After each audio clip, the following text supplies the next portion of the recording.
안녕하세요. 사도행전 묵상 49번째 시간으로요. 오늘은 사도행전 20장 1절에서부터 16절 공부하시겠습니다. 사도행전 20장 1절에서부터 16절의 내용입니다. 제가 먼저 한번 봉독합니다. 소요가 그침에 바울은 제자들을 불러 권한 후에 작별하고 떠나 마케도냐로 가니라. 그 지방으로 다녀가며 여러 말로 제자들에게 권하고 헬라에 이르러 거기 석 달 동안 있다가 배 타고 수리아로 가고자 할 그때에 유대인들이 자기를 해하려고 공모함으로 마게도냐를 거쳐 돌아가기로 작정하니 아시아까지 함께 가는 자는 베레아 사람 부로의 아들 소바더와 데살로니가 사람 아리스다고와 세군도와 더베 사람 가이오와 및 디모데와 아시아 사람 두기고와 드로비모라. 그들은 먼저 가서 드로아에서 우리를 기다리더라. 우리는 무교절 후에 빌립보에서 배로 떠나 닷새만에 드로아에 있는 그들에게 가서 이레를 머무니라. 그 주간의 첫날에 우리가 떡을 떼려 하여 모였더니 바울이 이튿날 떠나고자 하여 그들에게 강론할새 말을 밤중까지 계속하매 우리가 모인 윗다락에 등불을 많이 켰는데 유두고라 하는 청년이 창에 걸터 앉아 있다가 깊이 졸더니 바울이 강론하기를 더 오래 하매 졸음을 이기지 못하여 3층에서 떨어지거늘 일으켜 보니 죽었는지라. 바울이 내려가서 그 위에 엎드려 그 몸을 안고 말하되 떠들지 말라, 생명이 그에게 있다 하고 올라가 떡을 떼어 먹고 오랫동안 곧 날이 새기까지 이야기하고 떠나니라. 사람들이 살아난 청년을 데리고 가서 적지 않게 위로를 받았더라. 우리는 앞서 배를 타고 아소에서 바울을 태우려고 그리로 가니 이는 바울이 걸어서 가고자 하여 그렇게 정하여 준 것이라. 바울이 아소에서 우리를 만나니 우리가 배에 태우고 미들레네로 가서 거기서 떠나 이튿날 기오 앞에 오고 그 이튿날 사모에 들르고 또 그 다음날 밀레도에 이르니라. 바울이 아시아에서 지체하지 않기 위하여 에베소를 지나 배 타고 가기로 작정하였으니 이는 될 수 있는 대로 오순절 안에 예루살렘에 이르려고 급히 가미러라. 아멘. 자, 한번 눈으로 보시면서 또 귀로 들으시면서 따라 읽으셨습니다. 읽으신 소감이 어떠신지 모르겠지만 정신이 없죠. 왜냐하면 사람 이름이 막 낯선 사람 이름 많이 나오고요, 지명 이름이 계속 나와요. 그래서 우리가 이걸 어느 만큼 따라다닐 수 있을지, 그 바울의 이 예루살렘으로 가는 마지막 여정이거든요. 이거 우리가 얼마만큼 따라갈지, 그리고 이 안에 어떤 메시지들이 담겨 있을지 참 어렵습니다. 지금 이제 우리가 공부하고 있는 이 부분은 요 지난주에 우리가 에베소에서 이제 마지막 그 세 번째 선교 여행의 이제 끝 부분을 정리하면서 지금 이제 오늘 부분은 그 선교 여행이 끝나면서 이제 바울의 지금 목적지가 어디로 향합니까? 예루살렘으로 이제 가고 그 예루살렘에서 다시 로마로 가게 되는 이제 선교 여행이라기보다는 이제 어떻게 보면 생의 마지막 시간들이에요. 자, 그 가운데 여기 여러 지역들이 등장하는 거는 예루살렘으로 가기까지의 이제 바울의 여정인데, 이게 마치 어떤 것과 같으냐면요, 바울이 지금까지 1차, 2차 선교 여행, 그동안 선교지에서 이루었던 것들을 마지막으로 총정리, 아니면 최후의 이제 신방, 마지막 신방. 이제 지금 보면 또 못 보는 거예요. 그렇기 때문에 이제 마음이 이 두 가지 마음이에요. 마음 하나는 빨리 예루살렘으로 가겠다고 하는 마음이 있어요. 왜 빨리 예루살렘으로 가겠다라고 하는 마음이 있냐면요, 옛날에는 배를 타고 가잖아요. 근데 배를 타고 가려면 그 자연 환경에 따라서 큰 영향을 받아요. 지금도 여러분 한번 지금도 비행기를 타보시면요, 유럽을 갈 때랑 올 때랑 시간이 달라요. 갈 때 약 1시간 반 정도 더 걸려요. 올 때는 덜 걸려요. 그게 뭡니까? 이제 바람을 타는 거예요. 비행기가 아무리 빨리 날아가도 바람, 그 제트 기류가 있기 때문에 바람을 타면 빨리 가고 바람을 역행하면 오래 걸리는 거예요. 옛날에는 뭘로 이동합니까? 배로 이동하잖아요. 근데 그 배는 뭘로 움직였죠? 바람으로 갔죠. 바람의 방향 때문에 바람을 잘 타면 이제 이 유럽 혹은 에베소나 뭐 이 지역에서 예루살렘까지 쉽게 가고, 바람을 역행하면 그 여정이 힘들고, 그것뿐만 아니라 파도가 거센 시절이 있기 때문에 그 어려운 시기를 닥치기 전에 첫 번째 빨리 가고 싶은 마음이 있었던 거고요. 근데 그게 잘 안 됐어요. 그래서 겨울을 이제 보내고 가게 되고, 그 다음에 두 번째는 그 자연 환경을 이용할 수 없을 때, 그 다음에 이제 바울의 계획은 그래도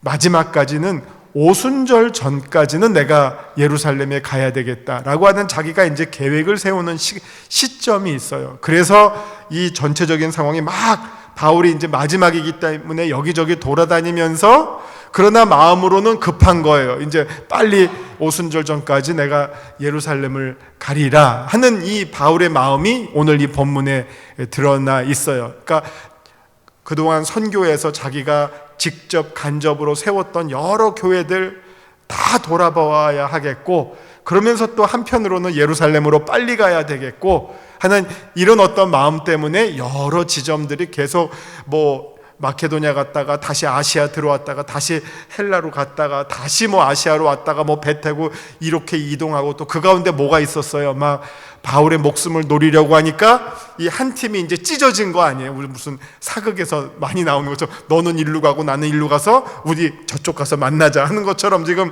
여기서도 바울의 목숨을 노리는 일행이 있으니까, 그 유대인들이 있으니까 바울의 일행과 떨어져서 바울은 개별 행동으로 돌아서 가고, 드로아에서 우리 다시 만나자 이런 것도 있으니까 그 여정이 얼마나 복잡해요. 자연환경 고려해야죠.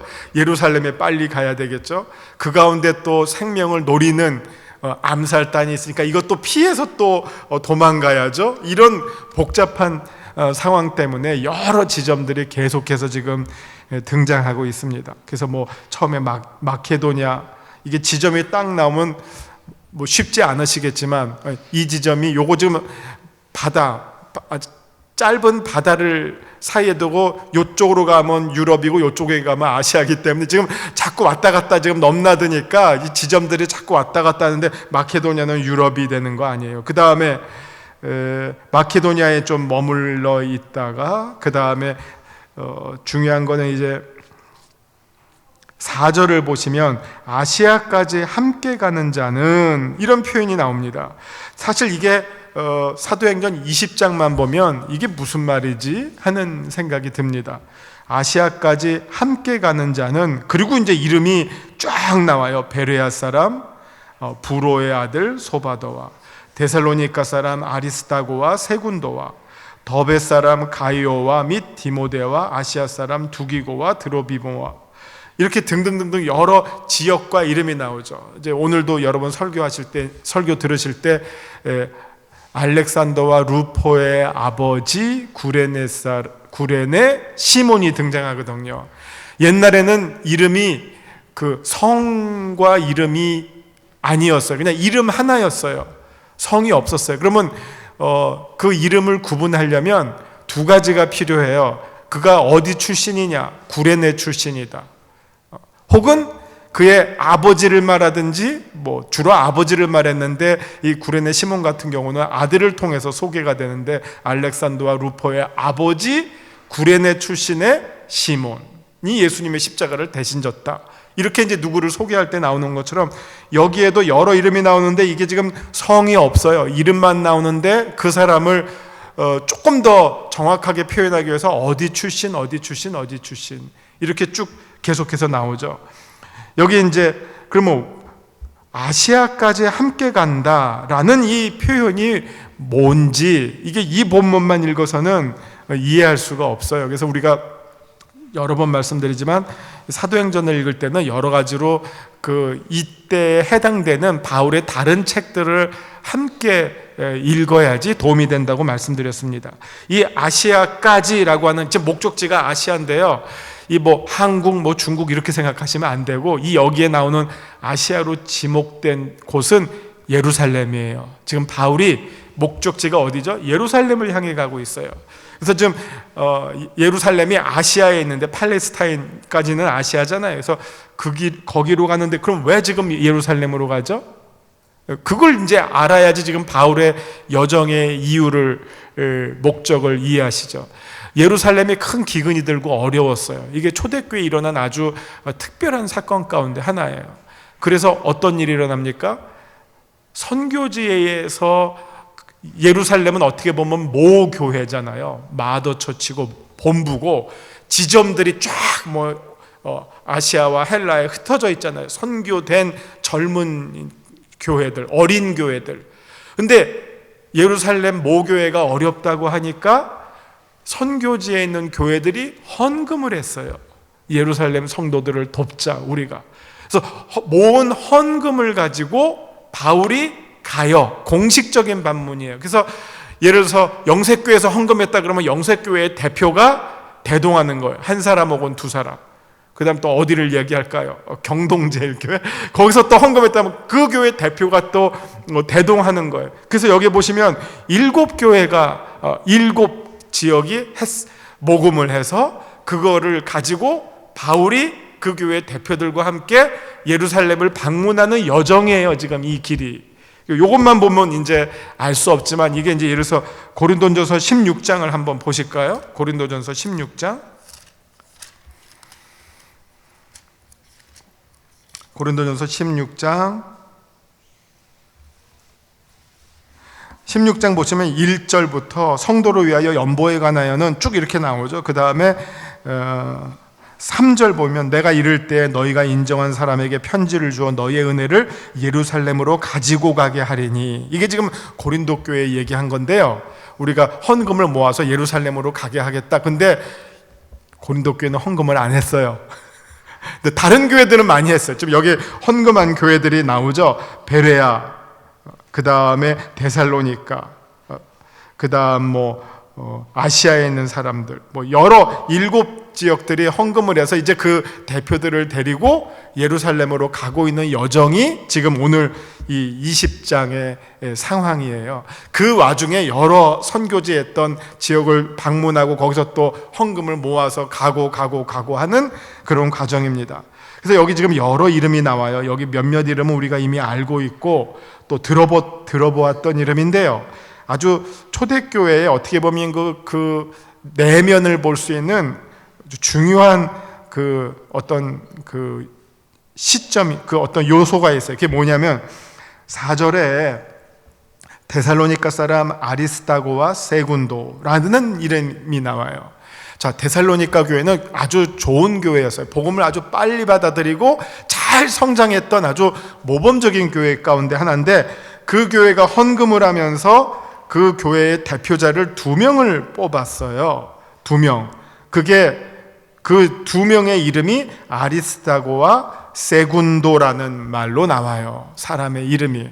근데 이 아리스다고는 그 영어로 말하면 에리스토크라트해서 이건 귀족이에요. 귀족을 지금도 그렇게 말하면 귀족 정치하면 아리스토크라시가 되는 거고 귀족을 말하면 아리스토크라시 되는 거예요. 그러니까 이 아리스다고라는 말은 귀족을 말해요. 어떤 귀족 신분의 대표자 하나. 근데 세군도는 요즘식으로 말하면 세칸드라는 말이에요. 세쿤두스. 이거는 이게 좋은 말 아니지만 우리가 흔히 무슨 누가 세칸이다 하는 말 좋지 않은 말이잖아요. 첫째는 누구예요? 아내, 세칸은 첩, 이런 거 아니에요. 그래서 여기에서 세컨드도 그렇진 않지만 같은 맥락이에요. 뭐라고 말할까요? 그러니까 두 번째 인간이죠. 그러니까 주로 노예를 세군두스라고 불렀어요. 근데 종들 가운데서도 종들의 우두머리가 있어요. 마치 그 요셉이 했던 것처럼 보디발의 살림을 잘 했던 것처럼 그런 종들의 우두머리를 가리키는 이름은 프리무스예요. 첫 번째 프리무스. 근데 일반 그 심부름하는 이 막종들은 세군두스예요. 근데 이걸 한번 보세요. 데살로니가 교회가 헌금을 해서 바울과 함께 예루살렘으로 대사를 파송하는 거예요. 대사를 파송하는데 누가 뽑혔어요? 귀족 하나가 뽑혔고 종놈 하나가 뽑혔어요. 상상이 되세요? 초대교회 모습이 이랬어요.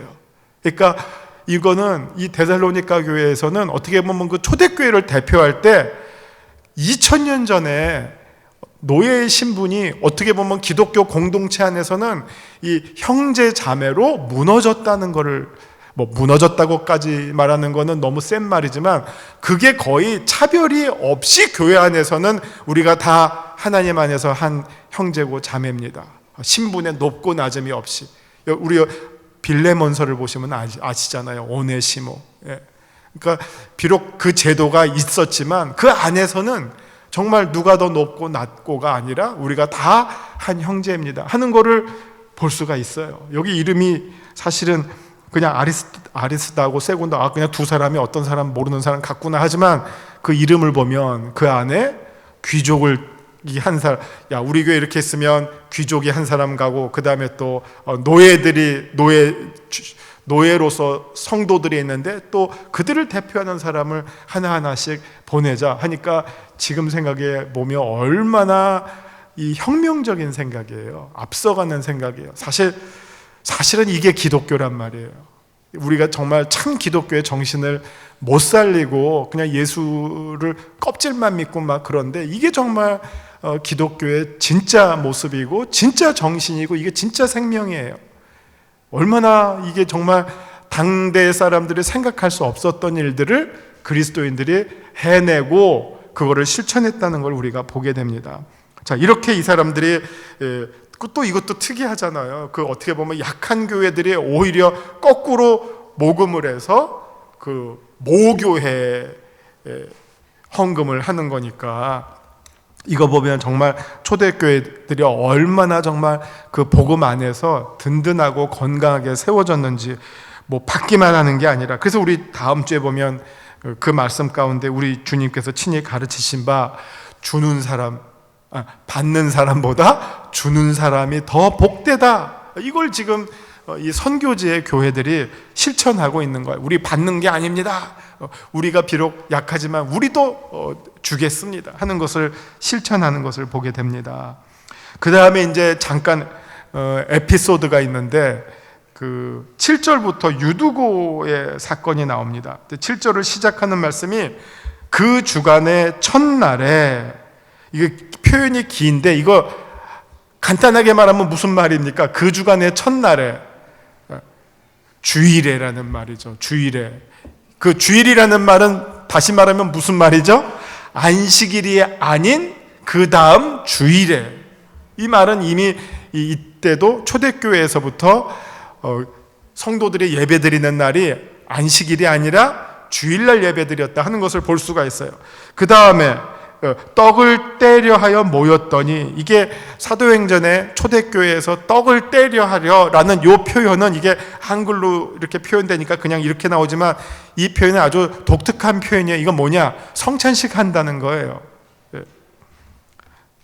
그 주간의 첫 주일날 성찬식을 하기 위해서 모였는데, 그때 그 초대교회 예배의 두 가지의 형식을 볼 수가 있어요. 중요한 내용 세 가지를 볼 수가 있어요. 주일날 모였다, 그 다음에 예배 때마다 성찬식 했다, 그리고 그 다음 뭐가 나옵니까? 강론을 들었다. 이 세 가지, 주일날 성찬식과 말씀을 들었다. 근데 지금 이게 여러분 그 상황을 한번 생각해 보세요.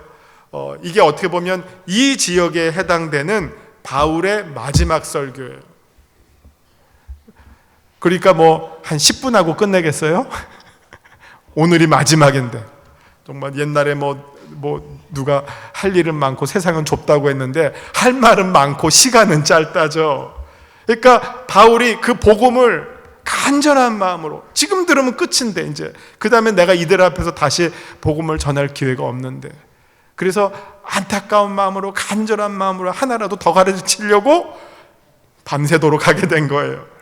그랬더니 여기 유두고라고 하는 청년이 나오는데 창에 걸터 앉았다. 뭐 이런 거 가지고 뭐 옛날에 무슨 설교 들으면 목사님들이 여러 가지 그 알레고리컬한 설교 많이 했어요. 뭐 창틀에 걸터 앉았다. 이거는 두 마음이다. 마음 한쪽은 안에 있고 밖에 있어서 이 사람은 그냥 관객이었다. 뭐 이러면 안 된다 하는데, 지금 이 본문을 쭉 이게 너무 그냥 그렇게만 해석하지 말고 지금 이 본문을 보면요, 여기서 지금 유두고를 혼내는 상황이 아니에요. 만약 혼내는 상황이라면 그렇게 해석하는 게 가능하겠죠. 그렇죠? 근데 지금 이 사람을 혼내는 상황은 눈꼽만큼도 없어요. 만약 이걸 우리가 또 다시 정반대로 해석하면 어떻게 볼 수 있냐면요, 유두고는 좋은 자리를 다 양보하고 제일 말석을 차지하고 있는 사람이에요. 이게 똑같은 상황도 우리가 정반대로 해석하면, 창틀에 걸터 앉는 게 여러분은 낭만적이라고 생각하시지만 사실은 이렇게 앞자리고 저기 자리가 없어서 저기 문지방에 걸터 앉아 있는 이런 상황이란 말이에요. 그 다음에 졸았다 그래요. 막 졸면 혼나잖아요. 근데 뭐 이 말씀이 길어지고 그러면 졸 수도 있고, 또 유두고의 신분을 낮은 신분으로 봐요. 그럼 이 사람이 하루 종일 놀다가 온 게 아니라 하루 종일 열심히 일하다가 그럼에도 불구하고 말씀을 사모해서 왔어요. 그리고 이 창틀에 앉았다고 하는 것은 신분이 높은 사람이 아니에요. 어떻게 보면 신분이 좀 낮을 수 있고, 그래서 말석으로 가서 앉으면서도 말씀을 사모해서 듣다가 뭐 마음은 원이로되 육체가 곤피한 거로 그냥 졸다가 떨어진 거예요. 근데 지금 이 상황은 이런 상황 속에서도 하나님께서 이게 누가가 주목하는 건데, 이런 상황 속에서도 하나님께서 정말 놀라운 이적을 행하심으로 말미암아 이런 상황이 오히려 역전이 돼서 하나님의 영광을 드러내는 사건이 되었고, 그 결과 여기에 모여있던 드로아에 있던 많은 사람들이 오히려 하나님을 찬양하게 되었다. 이거 해피엔드예요. 이게 뭐 이상하게 누구를 혼내려고 뭐 예배 시간에 조는 사람 뭐 유두고 같은 놈 막 이렇게 욕하려고 하는 말이 전혀 아니라는 사실을 여러분 기억하시기 바랍니다.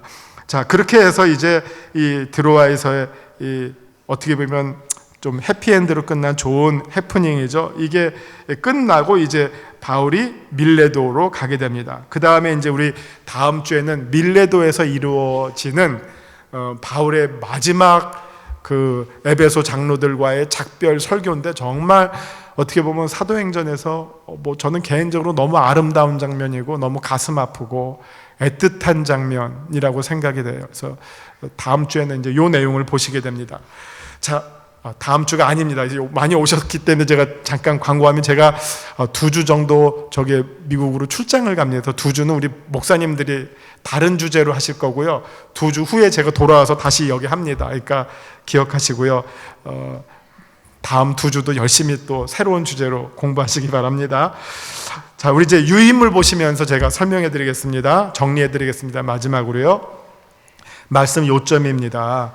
에베소를 떠난 바울은 계획한 대로 마케도니아와 아가야의 그리스 지역 교회들을 방문하였습니다. 그런 후에 그는 오순절 절기 전에 예루살렘에 도착하기 위해 항해를 서두릅니다. 제가 한번 재밌게 생각을 해봤어요. 왜 오순절을 이렇게 집착할까? 오순절이 교회 창립주일이잖아요. 그렇죠? 예루살렘 교회 창립주일이잖아요. 오순절날 성령 강림이 임하셔가지고선 예루살렘 교회가 마가의 다락방에서 출발했잖아요. 그러니까 그날이 그들에게는 특별한 날이, 우리 지금 올해 50주년 희년, 그래서 계속 그 축제의 어떤 행사들, 감사의 행사들이 이어졌던 것처럼 예루살렘 교회인들에게도 이 오순절은 일단 큰 명절이고, 그러면서도 또 교회 창립주일이니까 바울의 생각에 그날을 내가 맞춰가면, 그리고 정말 이 선교제에서 모은 작지만 귀한 이 선물을 예루살렘 교회에 전달하면 이게 예루살렘 교회에 얼마나 큰 힘이 되겠어요. 뭐 그냥 큰 부자들이 뚝 뛰어져서 이거 받아라 하는 게 아니라, 작은 교회들이 그들의 온 정성을 다해서 모은 그 마음을 받았을 때 이게 정말 이게 뭡니까? 성도가 서로 교통하는 것과죠. 성도가 서로 교통하는 것이 이루어지잖아요. 멀리 있는 교회들이 다 우리는 한 하나님의 한 자녀 형제들이고 한 교회입니다. 한 몸이고 한 세례를 받고 한 믿음을 가진 자들입니다 라고 하는 성도의 교통이 이루어지는 거니까, 그날이 예루살렘 교회 창립일 목표로 지금 바울이 최선을 다해서 달려가고 있는 겁니다. 자, 말씀 산책이 있습니다. 바울은 3년 동안 정들었던 에베소 성도들과 작별한 후 마케도니아 지역의 성도들을 만납니다. 빌립보, 데살로니가, 베레아 교회를 방문하여 성도들을 위로했습니다. 그리고 아가야 지역의 아테네, 겐그레아, 고린도의 성도들도 방문하였습니다. 바울은 이 이방인 교회 성도들의 헌금을 받아서 예루살렘에 도착하여 유대 성도들에게 전달하고자 했습니다. 헌금 전달의 공적 사역을 위해서 바울은 각 지역의 교회의 대표성을 띤 7명의 이방 성도들과 함께 예루살렘을 향합니다. 그런데 바울은 자신을 죽이고자 음모를 꾸민 유대인들의 계획을 알게 되면서 항해 장소와 일정을 급하게 수정하여 다시 마케도니아로 올라가 배를 탑니다. 바울은 드로아에서 선교 일행과 다시 만나 그곳에서 주일날 예배를 인도합니다. 늦은 시간까지 말씀을 전함으로 유도고라고 하는 청년이 예배 중 졸다가 떨어져 죽었으나 하나님께서 바울을 통해 청년의 생명을 회복시켜 주셨습니다. 드로아 교회가 큰 위로를 받지 않을 수 없었습니다. 이후 바울은 아소, 미들레네, 사모를 거쳐 밀레도에 도착하여 이곳에서 에베소 교회 지도자들을 불러서 함께 만나고자 합니다. 바울이 오순절 유대절기 전에 예루살렘에 도착하기를 원했기 때문에 에베소를 따로 방문할 시간적 여유가 없었기 때문입니다. 하나님은 어떤 분이십니까? 눈물을 흘리며 뿌린 복음의 씨앗에 큰 열매를 주시는 분입니다. 바울의 이방인 사역을 축복해서 각 지역교회 일꾼들을 세웠고 바울의 동역자들이 되게 하였습니다. 하나님께서 내게 오늘 원하시는 수고와 눈물은입니다. 눈물은 무엇입니까? 자, 내게 주시는 교훈은 무엇입니까? 바울은 하나님 나라의 사업을 위해서 다른 사람들과 함께 동역하는 자입니다. 동일한 복음을 소유한 자라면 바울은 인종, 성별, 연령 모든 차이를 뛰어넘어서 아름답게 동역하는 리더였습니다. 이것 우리가 오늘 본문을 통해서 배우게 됩니다. 자, 기도하면서 마치시겠습니다. 하나님, 내 생각이 복음 안에서 새로워짐으로 함께 부름을 받은 자들과 서로 교제하고 또 성도들 간에 서로 교통하는 연합하는 기쁨이 우리의 삶과 사역 속에서 넘치게 하여 주옵소서. 예수님의 이름으로 기도합니다. 아멘.